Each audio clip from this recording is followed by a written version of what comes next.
안녕하세요. 반갑습니다. 타로 강사 김혜령입니다. 이번에 이제 그 기초 과정을 마치신 분들 위해서 실전 과정을 준비했습니다. 오늘은 실전 과정의 첫 번째 시간이고요. 첫 번째 시간에는 그 실전 과정을 소개하는 그런 내용과 이 상담 전반적인 것에 대한 이야기를 좀 먼저 해보도록 하겠습니다. 이미 현업에서 일을 하시는 분들은 뭐 충분히 어떤 고객이 주로 오고 어떤 질문을 하는지 많이 알고 계시겠지만, 이제 준비하는 분들은 하나하나가 아마 궁금한 게 엄청 많으실 거예요. 지금 이제 타로를 잘 읽어야 되는 것도 중요하지만 막상 그 손님이 왔을 때 그 적절하게 어떻게 대응해서 질문을 유도하고 상담을 잘 마무리를 하고 만족도도 확인을 해야 되고, 또 그 열심히 하는 것으로 충분한 것이 아니기 때문에 정말 좀 인상적이거나 만족도 높은 상담을 또 어떻게 해야 되는지, 이런 여러 가지와 질문을 또 어떻게 잘 정리해야 되는지, 이런 부분들을 얘기를 해보도록 할 텐데요. 크게 오늘 이 시간에는 타로 상담의 어떤 접근 방법을 먼저 말씀을 드릴 거고, 두 번째는 타로 상담과 일반 어떤 카운셀링이나 이런 것들과 좀 어떻게 다른가, 타로 상담만이 갖고 있는 특성이 있다면 어떤 걸까와, 이 오시는 분들 있죠. 주로 타로를 보러 오시는 분들은 또 어떤 특성이 있는지, 그런 것들, 또 상담 시 좀 유의할 사항, 주로 실수하는 부분들, 그리고 중요한 질문, 도대체 질문은 어떤 질문을 주로 많이 하게 되는데, 이러한 질문을 그 상담자가 잘 리드해서 이끌어가야 되는데, 그러기 위해서는 적절한 질문이라는 건 뭐고, 또 질문을 잘 유도해내는 거는 또 어떤 건지, 때에 따라서는 질문을 조금 그 피상담자가 생각하지 못한 질문을 이렇게 이끌어서 질문을 많이 할 수 있도록 유도해야 될 때도 있어요. 그래서 그런 부분들을 나눠서 세 가지로 말씀드리려고 합니다. 첫 번째 타로 상담은 크게 나누면 두 가지입니다. 그러니까 이거 심리 상담적인 접근을 하느냐, 점술로서의 접근이냐, 크게 두 가지죠. 근데 여기에 이제 일반 상담으로 했을 때 조금 더 세분화한다면, 카운셀링의 도구로서 이 카드를 사용해서 심리 상담으로 이야기를 잘 들어주고, 그 사람의 현재 감정을 잘 읽어주고 객관화시키고, 이런 것은 이제 상담적 접근일 거고요. 또 컨설턴트적인 접근이 있을 수 있어요. 컨설턴트적인 접근은 타로 카드를 배열을 보고 이 사람의 지금 이 상황에 대해서 과거, 현재, 미래에 어떤 생각과 태도로 임하고 있고 어떤 쪽으로 지금 일이 이렇게 진행이 되는지를 보면서 좋은 조언과 컨설팅을 제공해주는 그런 식의 상담을 할 수도 있겠죠. 또 하나는 아마 가장 많은 비중을 차지할 텐데, 점술로서의 접근입니다. 그러니까 점으로서 미래에 어떻게 될 것인가를 알고 싶어서 오는 분들에게는 점술로서의 도구가 되는 거죠, 타로가. 그래서 이 각각의 상황일 때 조금 그 접근이 다르고, 또 이때 필요한 역량이나 이런 것들도 다르다는 거죠. 그러니까 이 크게 두 가지로 나눠서 뭐 미래를 예측하는 쪽이냐 아니냐, 그냥 일반 상담으로 하느냐, 이런 경우는 이제 주로 그 심리 상담을 전공하셨거나 상담업을 하시면서 타로를 도구로 쓰는 분들은 상담적인 접근을 많이 하실 거예요. 그럴 때에는 이제 카드 자체를 이 사람이 표현하고자 하는 이 마음속에 있는 것들을 정말 정확히 잘 찝어내서 묘사를 해주는 것만으로도 충분할 수 있을 것 같습니다. 그리고 그런 분들에게는 좀 그 한번 자신의 그 상황을 알고 있으면서도 다시 한번 객관적으로 그림으로 그 투영된 것을 확인함으로써 스스로 감정을 정리한다든지, 스스로 생각들을 정리한다든지, 스스로 현명한 판단을 내린다든지, 그런 그 기능을 할 수 있게 됩니다. 굳이 상담자가 많이 개입을 안 해도 알아서 또 잘 정리하고, 그리고 이야기를 나누는 것 자체로 충분히 어떤 해소가 되기 때문에, 이제 일어나서 나갈 때 사실은 어떻게 명쾌하게 앞으로 어떻게 될 거라는 답을 주지 않았다 하더라도 굉장히 속이 후련해졌다라든지, 답답했던 게 좀 시원해졌습니다라든지, 마음이 가벼워졌다라든지, 아니면 힐링된 것 같아요. 이런 얘기를 하고 나갈 때가 있습니다. 그 자체로 충분한 거죠. 만족도가 높았다고 볼 수 있는 겁니다. 근데 어떤 상담이 됐든 타로 카드를 처음 보러 왔을 때의 얼굴과 이분이 일어나서 나갈 때 얼굴이 어쨌든 훨씬 더 밝고, 예, 그리고 힘을 얻어야 돼서 힘을 얻을 수 있게 에너지를 북돋아 줄 수 있게끔 모든 상담 마무리가 되는 게 중요한데, 뭐 이렇게 오히려 딱 일어날 때 기분 나빠서 나가게끔 하는 이제 그런 경우도 종종 있으신데요. 무조건, 예, 웃으면서 나가게 하는 것, 그리고 들어올 때보다 에너지가 긍정적인 쪽으로 이렇게 변화되게끔 유도하는 것을 기본 목표로, 예, 삼으셔야 될 것 같습니다.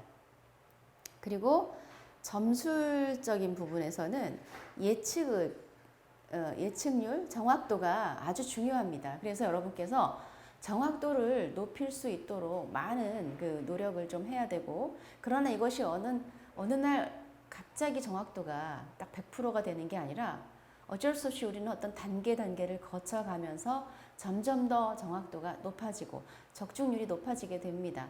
그래서 이 초기 단계에는 사실 타로가 잘 명확히 어떤 얘기를 하는지 안 보이는 상황이 있을 겁니다. 그런 상황에서 상담을 하게 됩니다. 그래서 이 정확도를 높이는 방법은 우선 지인과 가족들에게 충분히 상담을 해보고 실전에 나가기를 권유해드려요.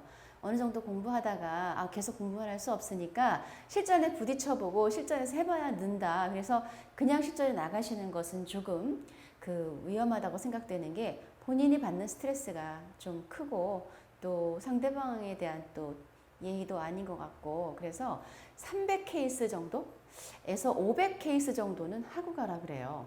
그 정도의 질문을 좀 받았을 때 조금 비로소 약간 보일 수 있다라고 하는데, 그래도 막상 또 현장에 나가면 전혀 새로운 그 카드들이 깔리기 때문에 동일하게 카드가 나오는 경우가 없죠. 그래서 또 당황하게 되고 계속해서 새로운 배열을 계속해서 맞닥뜨리게 될 텐데요.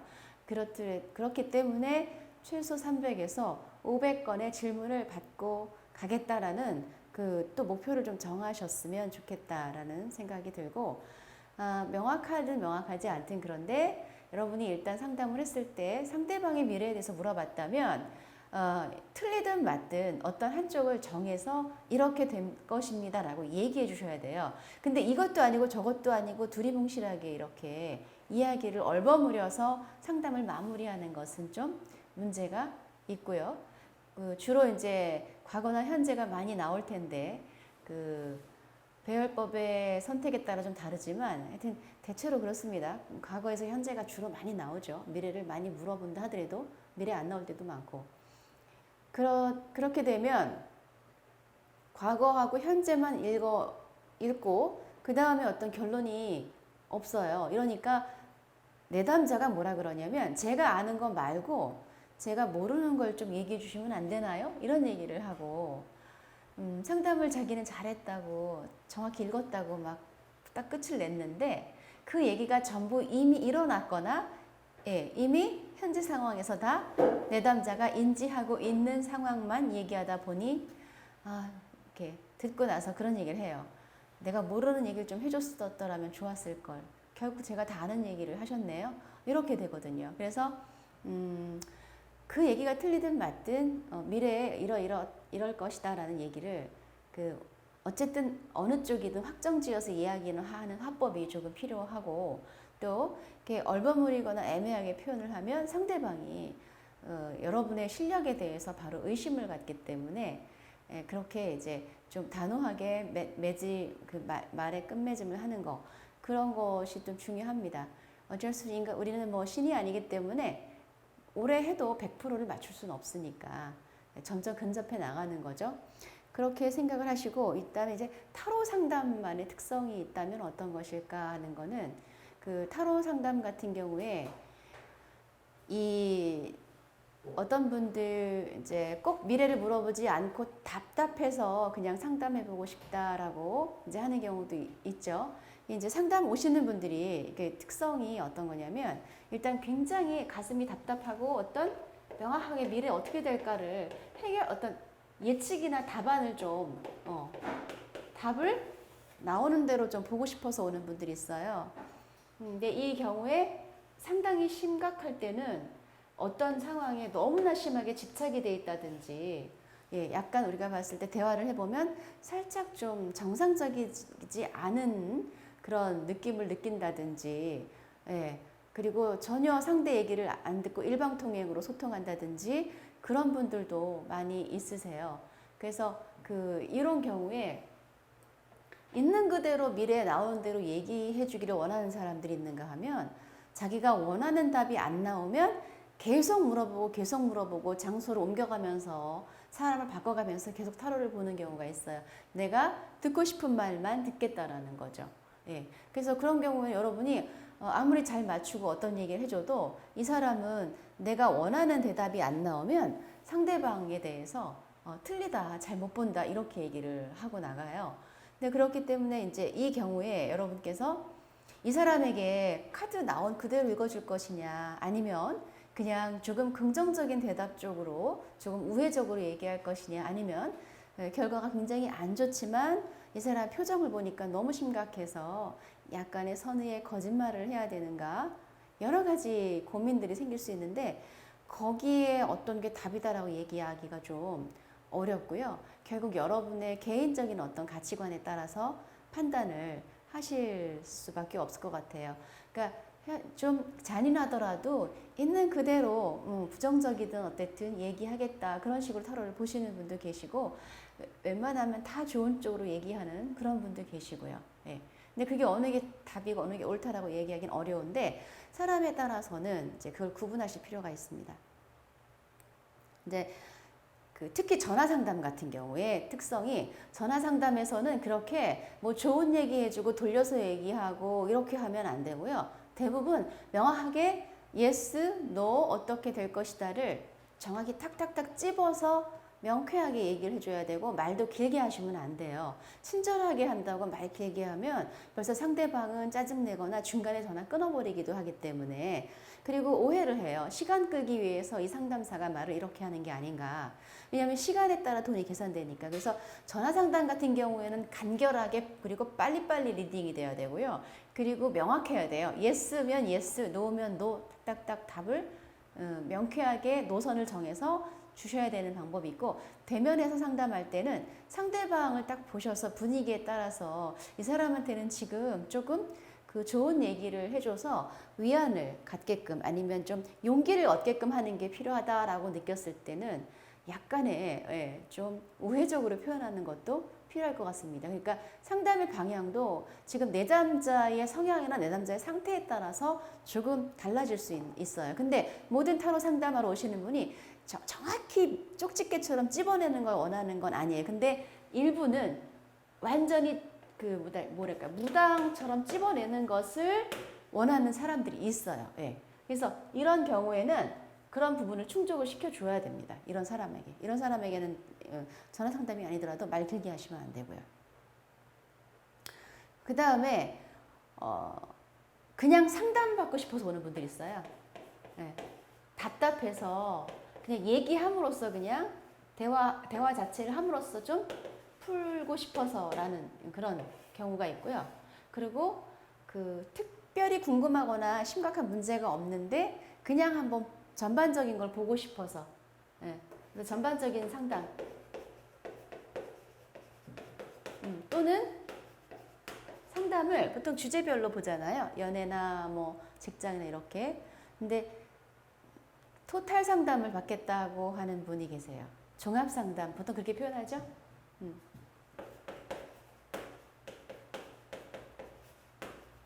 그래서 보통 이 종합 상담은 1시간 정도를 시간을 갖고 그에 상응하는 또 상담료를 받고 이분의 현재 애정과 뭐 직장과 금전과 여러 가지에 관련된 모든 부분들을 다 리딩해 주는 거라고 보시면 돼요. 그래서 지역에 따라서 또 종합 상담 많이 또 의뢰가 들어오는 또 지역이 있어요. 그래서 이제 타로에 좀 능숙하시면 종합 상담 같은 것도 또 유도해서 이렇게 보게끔 하는 것도 하나의 방법이고 그렇습니다. 이런 경우에는 전체적인 걸 잘 봐주시면 되는 거죠. 그리고 이제 호기심으로 재미로 보는 분이 있어요.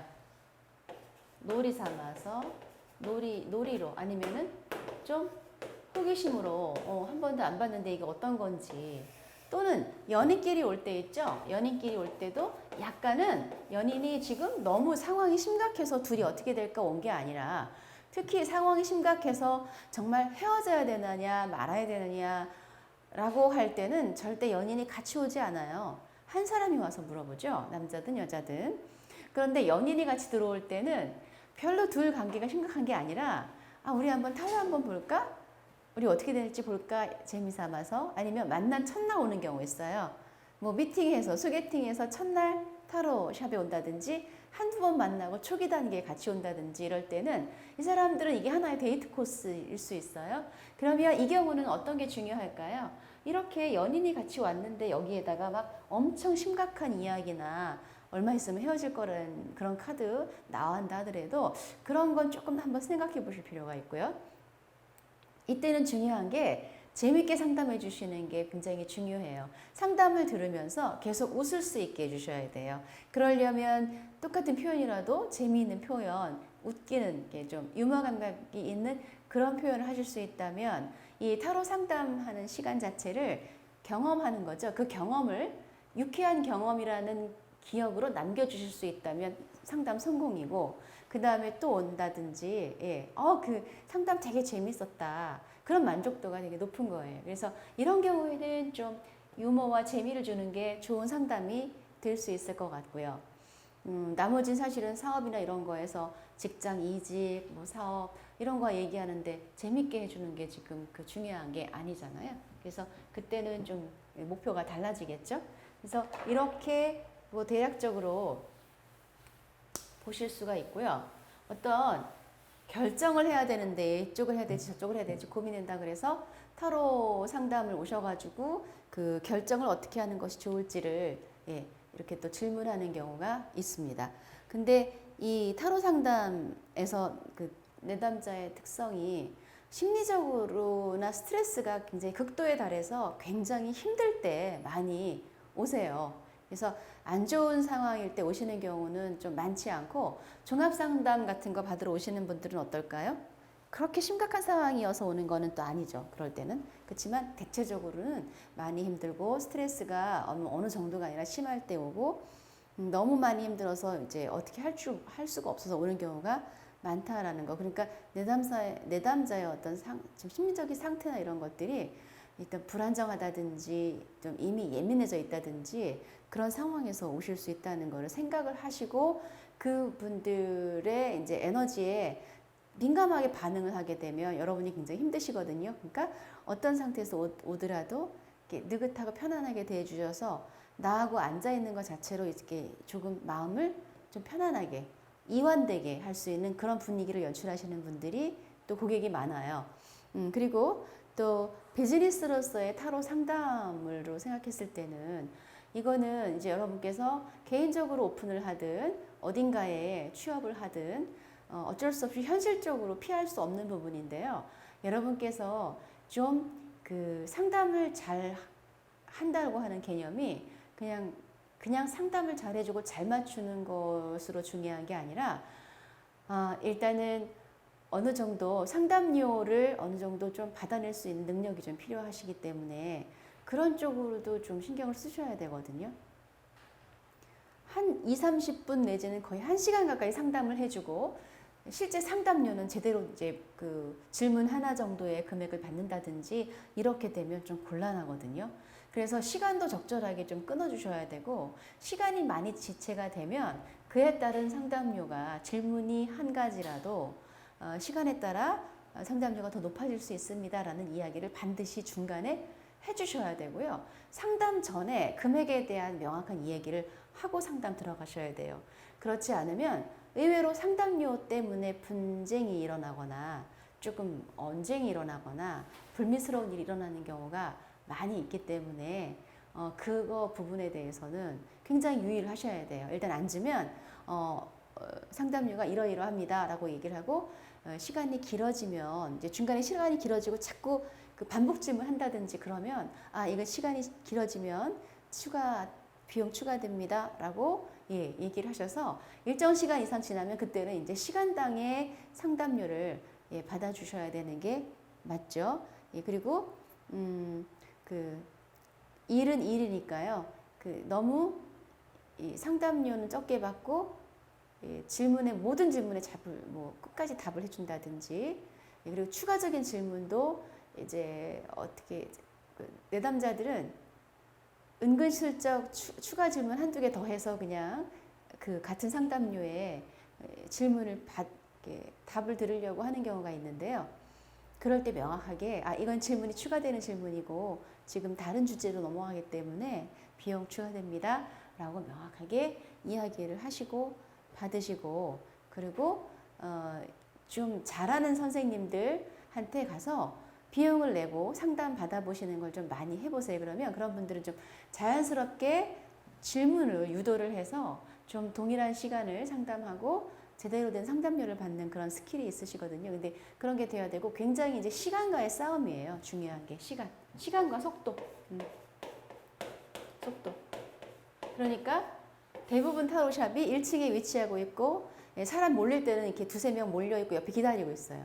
그렇기 때문에 여러분이 아무리 나는 좀 제대로 된 상담을 해주고 싶고 그런 의욕을 갖고 있어도 그렇게 하시게 되면 기다리는 시간이 많아지고 그러다 보면 그냥 이탈 고객도 생기고 하기 때문에 적당히 짧게 임팩트 있게 하셔야 되고 리딩도 빨리빨리 하셔야 돼요. 그래서 이 배열법에서는 15장도 뽑을 수 있고 12장 뽑을 수도 있고 이렇게 그 배열법이 있지만 실제로는 그런 배열법 자체를 현장에서 잘 사용하지 않게 되는 이유는 너무 시간이 오래 걸려요.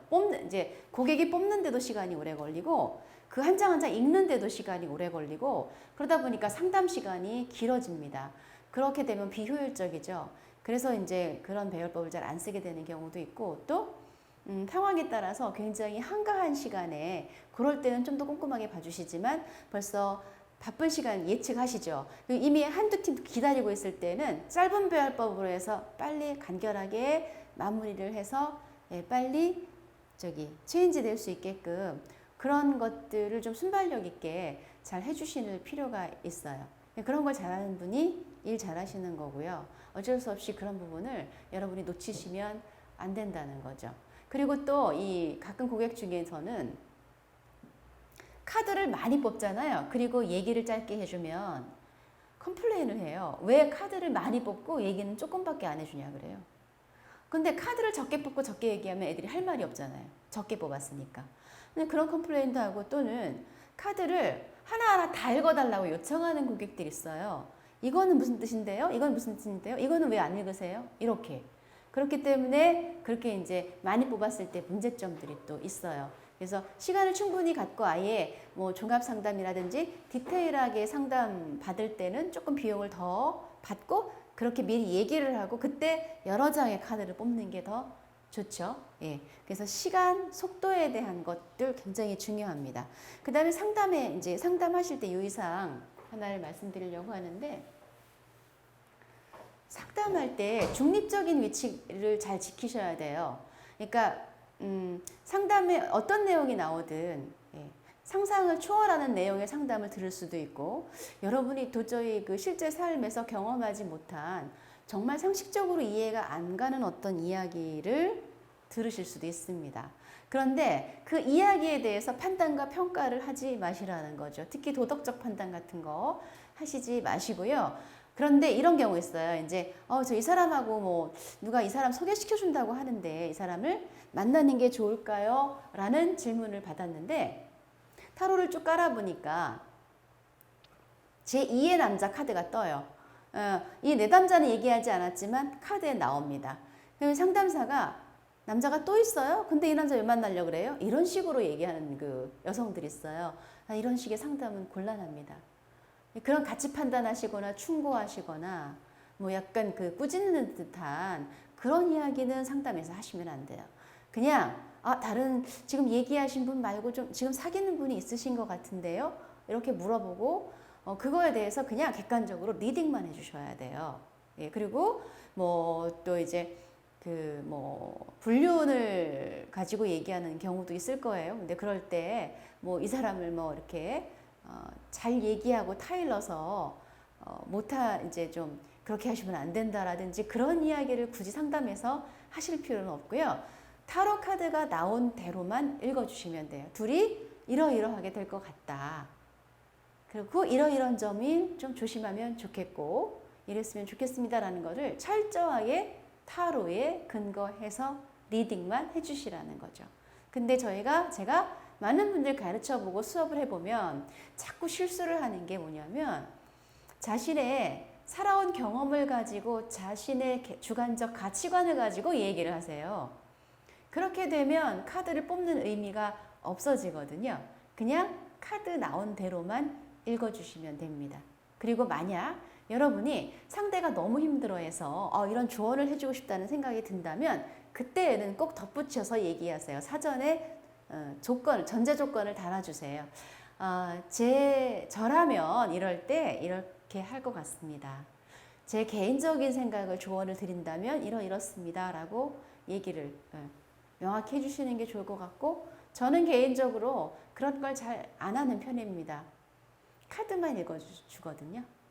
객관성을 잃지 않고 카드에 이렇게 나왔고요. 앞으로 흐름은 이렇게 될 것 같고 이렇게 했을 때 본인이 계속 이걸 유지해 나갔을 때 본인이 굉장히 힘들 거라고 카드에 나오고요. 그리고 상대방이 본인이 원하는 모습으로 바뀌지 않을 것 같습니다. 카드에서 그런 모습이 보이지 않네요. 이렇게 그래서 판단은 상대방이 할 수 있게끔 그래서 그런 객관성을 좀 잘 지켜주셨으면 좋겠고 상담하다 보면 여러분 이제 어린 나보다 젊은 사람 만나게 되기도 하지만 여러분보다 연장자를 만나 상담하게 되기도 하는데 그런 경우에 왜 이런 식으로 하세요? 이런 식으로 한다든지 이렇게 하면 안 되지 이런 식의 표현 절대 금물입니다. 그래서 그런 부분에서 또 정중하고 상대방 존중하는 태도로 질문이 어떻든 간에 그 질문에 대한 평가하지 마시고 어떤 질문이든 그대로 아무 생각 없이 무상무념으로 무심하게 그냥 들어주고 읽어주고 판단은 그들에게 맡기고 그렇게 해주셨으면 좋겠고요. 마지막 굉장히 중요한 부분입니다. 질문의 종류와 좋은 질문 끌어내는 법. 질문은 여러분 그 교재에 제가 이렇게 분류를 해놨죠. 8가지로. 근데 질문은 대부분 어떤 질문일 것 같으세요? 거의 애정이죠, 애정, 사랑. 그죠? 애정. 또는 또 뭐가 있을까요? 애정. 아니면 돈 아니면 일이니까 직장. 또 학업도 있죠, 학업. 금전. 대체적으로. 그리고 건강운을 또 가끔 보는 분이 있어요. 근데 이제 요거는 좀 생각해 볼 필요가 있고. 대체로 이 안에서 거의 다 이루어지겠죠. 아니면 인간관계. 인간관계를 물어보는 경우도 있어요. 애정에서는요. 애정운 보러 왔어요. 그러면 맨 먼저 하셔야 될 게 뭘까요? 애정운도 또 종류를 나름 여러 가지잖아요. 자, 애인이 있나 없나를 먼저 확인하세요. 애인이 있을 경우에는 그 사람과 관계를 보는 거죠. 커플점으로 보는 거죠. 커플. 그런데 애인 있어요. 근데 그 사람하고 보고 싶은 게 아니라 다른 사람하고 보고 싶을 때도 있어요. 애인은 있는데 요즘에 누가 나한테 좋아한다고 접근하는 사람이 있어요. 또는 내가 어떤 사람을 보고 좀 마음에 들어요. 라든지 아니면 소개팅 들어왔는데 그 사람 어떤 사람일까 이런 식으로 내가 현재 애인이 있다 하더라도 애인이 아닌 다른 제2의 어떤 남자 또는 여자 볼 때가 있어요. 그러니까 어쨌든 크게 애정운은 크게 두 개예요. 애인이 있다, 애인이 없다. 이 무에 따라서 애인 있으면 대체로는 커플 관계 둘이 어떻게 될까를 보고 싶은 거고요. 근데 여기 또 세부적으로 들어가면 그냥 앞으로 흐름을 보고 싶은 게 있고요. 아니면 지금 헤어져야 되나 말아야 되나 계속 가야 되나를 고민하는 경우가 있고요. 또 애인이 요즘 좀 이상해요. 좀 뭔가 수상하거나 좀 나를 멀리하는 것 같거나 연락이 잘 안 되거나 그런데 뭔가 이유가 있는지 이렇게 보는 경우가 있고요. 직전에 막 헤어졌는데 완전히 끝난 건가요? 다시 만날 수 있나요? 이렇게 질문하는 경우가 있습니다. 그렇게 대체적으로 그런 질문에서 다 이제 포함이 되고 애인이 없을 때는 굉장히 간단해요. 질문이. 언제 생기나요예요, 이거는. 언제쯤 애인이 생길까 해서 이거는 시기를 얘기해 줘야 돼요. 대략 언제쯤 생길 것 같습니다. 근데 이제 안타깝게도 뽑아도 남자가 안 나올 때가 있어요. 6개월 이상을 봐도. 그럴 땐 좀 안쓰럽지만 전혀 남자가 보이지 않아서 한동안 연애가 없을 것 같다. 근데 사실 한 1년까지도 이렇게 되더라고요. 예, 1년 정도 거의 없을 수도 있고. 근데 이제 보통 타로 카드는 그래서 이제 아니 1년 동안 없다 그러면 너무 좌절이잖아요. 그러니까 그렇게 보지 마시고 타로 카드는 짧은 시간에 보는 게 대부분 많이 봅니다. 그래서 2, 3개월에 일어날 일을 많이 보니까 2, 3개월 안에는 안 생길 것 같습니다. 그리고 조금 있다가 좀 다시 보시는 게 좋을 것 같습니다. 이렇게 해서 보내야지 이거를 1년치 다 뽑았더니 1년 내내 아무도 없다고 이제 이 친구한테 1년 내내 너는 남자친구 없을 것이다. 이거 거의 뭐 저주도 아니고 그쵸? 그렇게 되면은 얼마나 낙심을 하겠어요. 그래서 그렇게 여러 번 카드 뽑았더니 아주 오랫동안 혼자 있겠다 이렇게 나왔다 하더라도 말을 요번에 한 2, 3개월 이내는 없을 것 같은데 한두 달 있다가 다시 보러 오면 그때 한번 그 다음에 생길지 안 생길지 보자고 그렇게 하는 게 좋을 것 같습니다.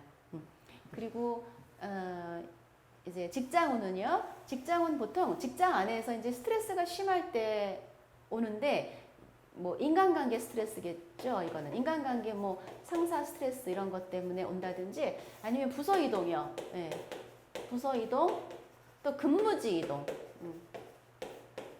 그래서 아니면 안에 이직.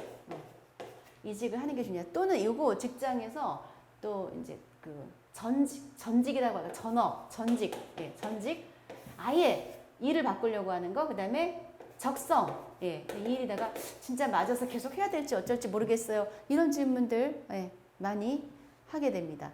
그리고 또는 외부적인 상황 있죠. 예를 들면 뭐 누가 우리 윗사람 누구를 뭐 지금 공석인데 외부에서 외부 인사 영입한다는데 진짜 그 사람이 오게 될까? 어떤 사람이 오냐? 이런 것도 되고요. 또 자기의 어떤 성과에 대한 거, 뭐 이번에 어떤 그런 프로젝트를 했을 때 그거에 대한 성과급이 좀 특별히 나오기로 했는데 그걸 내가 받을 수 있느냐, 또는 내가 승진을 할 수 있느냐 이런 부분들. 예. 그다음에 이제 새로운 업무를 맡았는데 새로운 업무를 맡아서 3개월 테스트를 하고 결과를 보고 원장님이 나를 성과가 좋으면 그 업무를 맡기고 성과가 좋지 않으면 안 맡길 거라고. 근데 내가 이 일을 시작을 했는데 여기에서 성과를 내서 원장님이 만족해서 내가 이 일을 앞으로 지속적으로 하게 될 것이냐 아니면 성과에서 떨어져서 못하게 되느냐 이런 식의 질문도 하기도 합니다. 그래서 직장에서 있을 수 있는 질문은 굉장히 다양하죠. 예.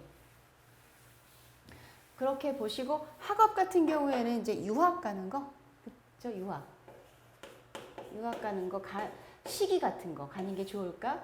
또 학업에서도 전공 같은 거, 전공 바꿔야 되나? 내 전공 살려서 일을 할 수 있을까? 이런 얘기들도 많이 하고 성적에 대한 거, 성적이 뭐 앞으로 어떨까? 사실 이 질문 같은 경우는 좀 약간 사실 우매한 질문이죠. 열심히 공부하면 성적 잘 나올 텐데 그래도 성적 질문 가끔 하는 경우 있어요. 예. 그리고 이제 고등학생들도 가끔 자기가 지금 하고 있는 적성, 예를 들면 특성화고 같은 경우에 하면서도 내가 잘할 수 있을지 이런 고민들 때문에 종종 이런 질문하러 오는 경우가 있습니다. 또는 뭐 휴학이라든지 이런 것들도 얘기할 수 있겠죠. 아니면은 뭐 복수 전공을 한다든지 아니면 과를 바꾼다든지 편입을 한다든지 이런 것들로 학업에서 또 물어볼 수 있겠죠.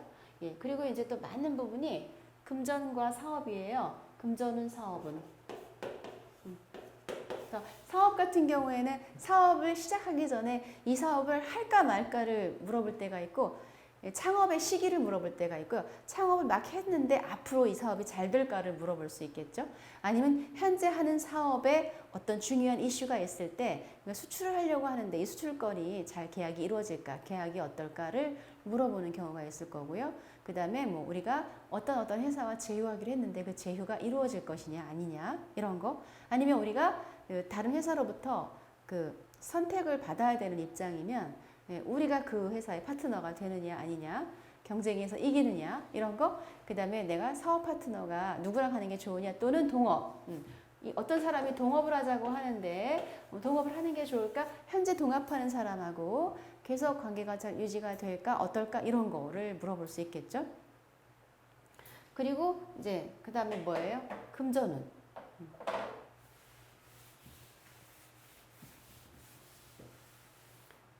자, 금전운 많이 보시는데요. 이 금전운을 타로 카드 이해가 없으신 분은 그냥 무작정 금전운 봐달라 그래요. 구체적인 질문이 없이 자기가 자신의 평생의 금전을 보겠다고. 물론 뭐 그걸 못 볼 건 아니에요. 그걸 가지고 매년 뭐 30대, 40대에서 볼 수는 있지만 사실 평생 금전운을 보는 것은 사주로 보시도록 유도를 하시는 게 맞아요. 명확하게 구체적으로 사주는 어쨌든 그 시점에서 평생 금전운을 어느 정도 다 볼 수 있잖아요. 근데 타로는 그런 경우에 적중률이라든지 여러분이 좀 상담하기가 특히 초보자에게 어렵습니다. 그러니까 그런 경우 말고 타로는 조금 질문이 구체적이어야 되기 때문에 어떤 그 단기간의 금전운이라든지 어떤 받을 돈이 있다든지 이런 거에 대해서 좀 물어보셔서 질문을 좀 정리할 필요가 있어요. 그래서 금전운 같은 경우에는 직장인일 때 하고 사업가일 때 하고요. 또 그 프리랜서 내지는 약간 성과금이나 인센티브가 있는 직종일 때하고 다를 거예요. 그 직장인이 그 금전운 물어볼 때는 참 애매합니다. 월급 맨날 똑같은데 무슨 금전운이 있겠어요. 그죠? 근데도 금전운을 봐달라고 하는 경우가 있어요. 그래서 금전을 보겠다고 하면 물어보셔야 될 게 혹시 들어올 돈이라든지 그런 기다리는 돈이 있느냐라고 물어보셔서 이 사람이 들어올 돈이 있는데 그게 들어오는지를 물어보는 건지 그냥 막연하게 자기 금전을 물어보는 건지를 좀 확인을 하시고, 그런 특별한 게 없다면 직장인 같은 경우에는 보셔서 전반적인 금전의 흐름이나 금전을 관리하는 거 쓰는 것 좀 그쪽이 많이 나올 거예요. 그래서 그런 쪽을 쭉 정리해 주는 방법밖에 없어요. 이 경우는. 네. 특별한 경우에 뭐 어떤 뭐 복권 당첨되지 않는 한, 그렇죠? 그런 얘기할 수 있는 게 없잖아요. 근데 사업가 같은 경우에는 수입이 어때요? 왔다 갔다 하니까, 예, 이거는 뭐 어떤 분기별로라든지 어떤 시기에 금전운이 이때는 좀 금전이 많이 들어오고 이때는 좀 많이 나간다든지 그런 것들을 얘기를 해줄 수가 있겠죠. 예를 들면 작년 올해를 비교해서 보여준다든지, 왜냐면 비교치가 있어야 되거든요. 타로 카드에 얼마 번다고 금액이 나오는 건 아니잖아요. 물론 수비약이 있기 때문에 대략 얼마 정도 벌 겁니다. 유추할 수는 있지만 그것도 또 애매할 때가 있어요. 그러니까 비교치가 있으면 설명이 쉬우니까 작년에 어땠는지를 뽑아보고 이제 올해 어떨지를 보셔서 그거를 비교하는 방법이죠. 아, 작년보다 훨씬 많이 좋아지네요. 금전은 이렇게 한다든지, 아니면 작년과 비슷합니다. 이렇게 작년보다 좀 저조할 겁니다. 이렇게 얘기할 수 있겠죠. 그래서 그런 경우와 구체적으로 어떤 돈이 들어올 돈을 얘기한다거나 그럴 때 그 들어올 돈이 들어오는지, 예, 소송까지 가야 되는지, 늦어지는지, 못 받는지 이런 거 얘기할 때가 있을 거예요. 그럴 때는 그 금전을 봐주면 되겠죠. 프리랜서 같은 경우에는 어때요? 예, 수입이 약간의 기복이 있으니까 언제가 좀 더 돈을 많이 좀 벌 수 있고 언제 좀 계약이 좀 적게 이루어지고 이때는 좀 계약을 많이 하시겠네. 그래서 그 보험회사라든지 이런 분들이 금전운 질문을 좀 많이 하시더라고요. 본인이 계약하는 거에 따라 달라지니까, 그러니까 결국 그거는 계약 건수가 지금 있는데 그게 성공할지 실패할지 이렇게 볼 수도 있기 때문에 지금 혹시 기다리고 있는 계약 건수가 있으신가요? 그러면 우선 그거 먼저 성공 실패를 보겠습니다. 이렇게 가능한 세분화시키고 구체화시켜서 여러분이 카드를 볼수록 카드를 읽기가 쉽고 명쾌합니다. 그래서 그런 질문 정리를 굉장히 잘 해주셔야 돼요. 예. 금전운 하고요. 그리고 이제 인간관계에서 연인관계 이외의 인간관계는 친구 간의 관계 같은 것도 간혹 보러 오는 경우가 있어요. 네, 그리고 가족 간의 관계도 뭐 있을 수 있지만 조금 드물어요. 네. 그리고 이제 건강운을 의외로 또 물어보세요. 건강운을 물어보는데 그 건강운을 꼭 보지 않아도 그냥 타로 배열 있죠. 애정운을 보거나 이 사람 직장운을 볼 때 거기 안에서 건강 문제를 같이 얘기를 해줘서 보일 때가 있는데, 건강운을 물어볼 때는 사실 그 건강은 의사가 얘기해야 되는 부분이고, 그러니까 가능한 여러분이 좀 거절하는 게 저는 현명하다고 생각을 해요. 그러니까 생로병사에 관한 것은 저 점으로 보지 않습니다라고 이야기를 좀 해주시는 게 좋지 않을까 싶습니다. 예. 그리고 아까 우리 이제 애정운 있죠. 애정운. 애정운에서 연결해가지고 뭘 또 볼 수 있을까요? 여기서 질문이. 결혼. 그러니까 이 사람이 결혼 상대, 결혼 인연이냐. 그죠? 그거 물어보세요. 또, 결혼 운은 언제 있고, 언제쯤 결혼할 사람을 만나게 되나요? 이런 식으로 질문하고요. 또 하나가 이제 애정운에서 이제 양자택일이 나올 거예요. A하고 B가 있는데 누구를 선택해야 되나요? 라고 할 때 이렇게 양자택일 또는 남자가 또 C도 있어. 셋일 때도 있고요.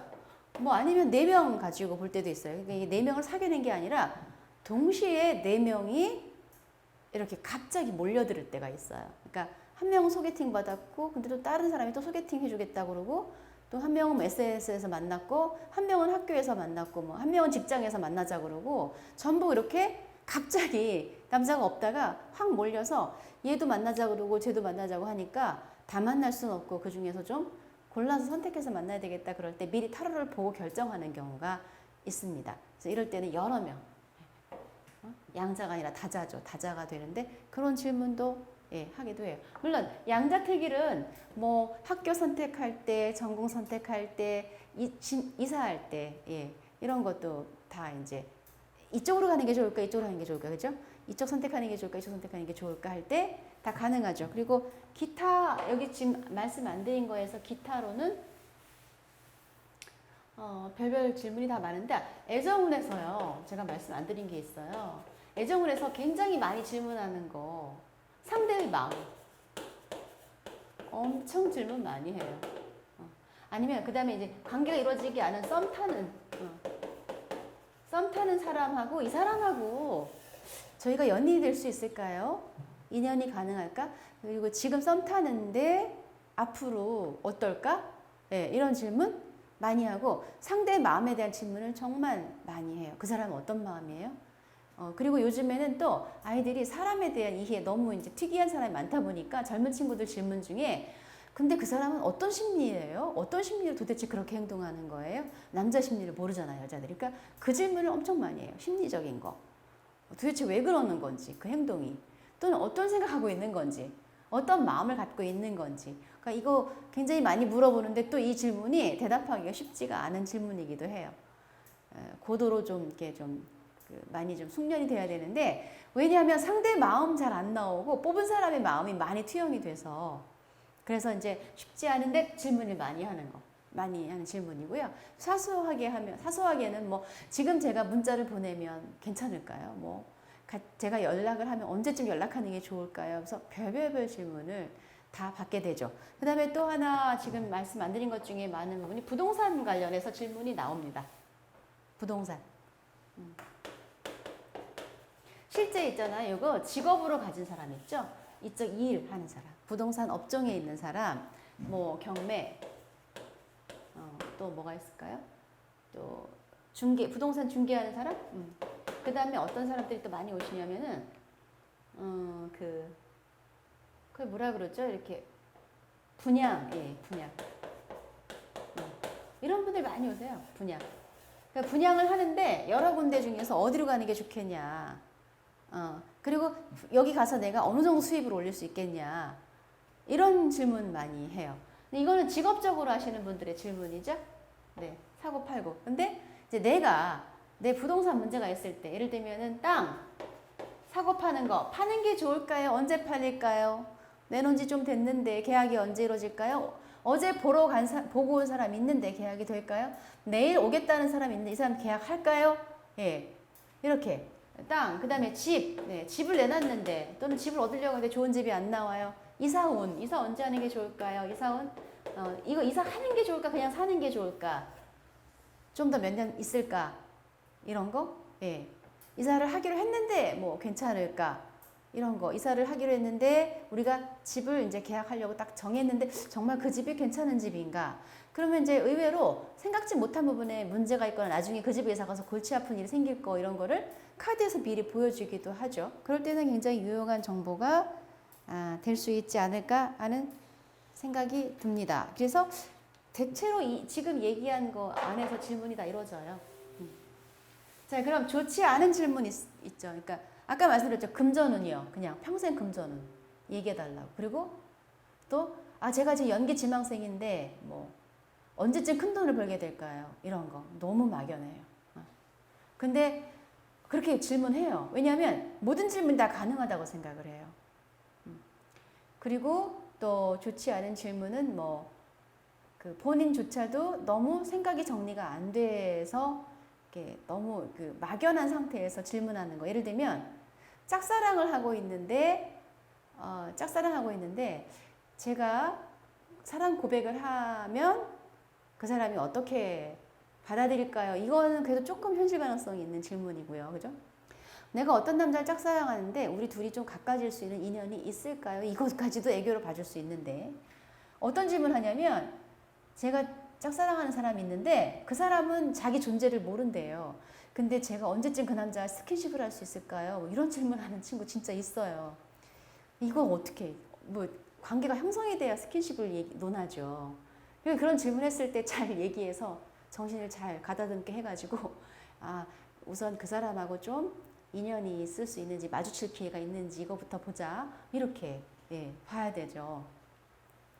그리고 또 이제 사귀던 남자가 한 달째 연락이 안 된대요. 그런 경우는 이제 뭐 사실 여러 가지 추측을 할 수 있는데 너무 개인적인 상황이 안 좋아서 잠수탄 것도 있지만 이 여자하고 관계 끊고 싶어서 그렇게 할 수도 있잖아요. 그러니까 다시 연락 오지 않을 수 있을 가능성이 높아요. 한 달씩이나 연락이 이렇게 끊어지면.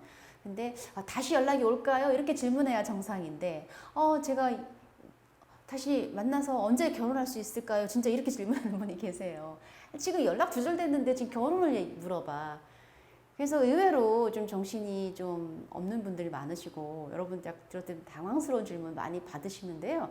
그런 질문이 되게끔 잘 정리를 해야 되는데 일단 질문을 좀 구체화시키고 질문을 너무 크게 다 묶어서 이것저것 한꺼번에 질문하는 분들 계시거든요. 그러면 질문을 어떻게 하셔야 될까요? 일단 나누고 쪼개고 부분 쪼개고 분리하고 그 다음에 이 사람이 처한 상황을 막 얘기를 하는데 그 질문을 이렇게 하는 게 좋겠다. 그럼 질문을 이런 식으로 하면 될까요? 해서 여러분이 정리해서 여러분의 언어로 확인시켜 주시고 그 다음에 상대방이 질문을 했을 때 여러분이 꼭 한번 이런 질문 하신 거 맞죠? 그리고 확인을 하시고 질문이 99%예요.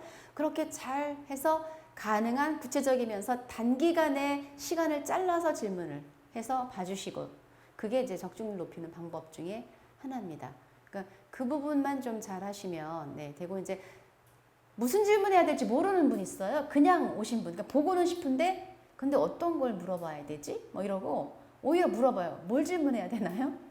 본인이 질문해야 되는데 아니면은 다른 사람들은 어떤 질문 하나 이렇게 할 때도 있거든요. 그럴 때 이제 능숙한 사람 같은 경우 레정으로 보는 거죠. 질문 없이 그냥 뽑아보세요. 그러고 요즘에 이렇군요. 이렇게 읽을 수 있는데 아닌 경우에는 어떻게 하면 좋을까요? 요즘에 뭐 그럼 제일 관심 분야 이런 부분이 어느 쪽이냐, 애정이냐, 일이냐 이렇게 해서 여러분이 질문을 유도해 주시고 그리고 질문 샘플을 한 20개 정도 만들어서 이렇게 테이블에 놓는 경우도 있어요. 질문 보통 이런 질문이 있으니까 이거 보고 질문하세요. 그리고 질문의 사례를 보여주는 거예요. 메뉴판처럼. 근데 그것도 유용해요. 준비해 주시면 좋아요. 그래서 얘가 질문을 하나 하려고 했다. 그거 보니까 이런 질문도 있네. 그래서 2개, 3개 하게 해도 되니까요. 그것도 괜찮은 방법이라고 생각이 돼요. 그래서 여러분이 적절히 유도해서 그 좋은 질문으로 만드는 것도 중요하지만 질문을 좀 더 하게끔 유도하는 것도 중요하고 이 상황에 맞는 적절한 질문을 잘 못해요. 내담자는. 여러분은 그걸 객관적으로 판단해서 이 사람은 질문을 A라고 했는데 지금 상황에서 질문은 그 A 질문 적절하지 않으니까 B로 질문을 하는 게 좋겠어요. 이렇게 질문하겠습니다. 라고 얘기를 하고 그 다음에는 이제 충분히 질문에 집중하게끔 분위기를 좀 연출하는 거 있죠. 그래서 상대한테 질문 한번 생각하게 하고 또 사람에 대해서 뽑을 때는 A라는 남자 이름을 생각하세요 하고 자꾸 주입을 시켜야지 그렇지 않으면 A라고 하는 남자를 뽑았다고 뽑았는데 나올 때는 B 남자 나오고 또 자기 직장 문제 나오고 골치 아픈 문제 나오고 뒤죽박죽 카드가 섞여요. 그러면 여러분이 리딩하는데 굉장히 애를 먹어요. 그래서 중요한 게 그 질문에 집중시키는 거. 그래서 좋은 상담이 되는데 중요한 요건 중에 하나는 순간적인 그 몰입도, 순간 몰입을 하게 하는 그 능력이 좀 필요하죠. 그리고 상대하고 나하고 에너지가 잘 맞아야 돼요. 그러면 또 못 보던 타로도 리딩이 아주 잘 돼요.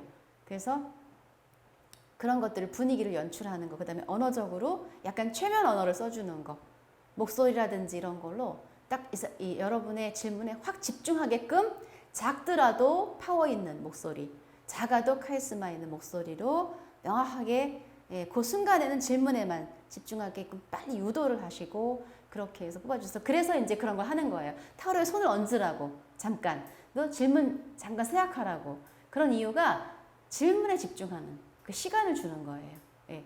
그래서 지금 말씀드린 것들을 좀 한 번쯤은 생각해 볼 필요가 있을 것 같아요. 특히 초보자들, 초심자들에게는 그 경험을 아직 해본 적이 없으시기 때문에 그런 부분들을 좀 유념하시고 그리고 비즈니스로서의 타로는 좀 실제 현장 나가면 되게 살벌한 거예요. 그러니까 여러분이 충분히 워밍업을 하고 많은 사람 통해서 틀려도 보고 그런 연습을 좀 하고 실전에 나가시는 길을 권해드립니다. 첫 번째 강의는 이렇게 마치고요. 또 배열법과 구체적인 얘기들은 계속해서 나눠보도록 하겠습니다. 감사합니다.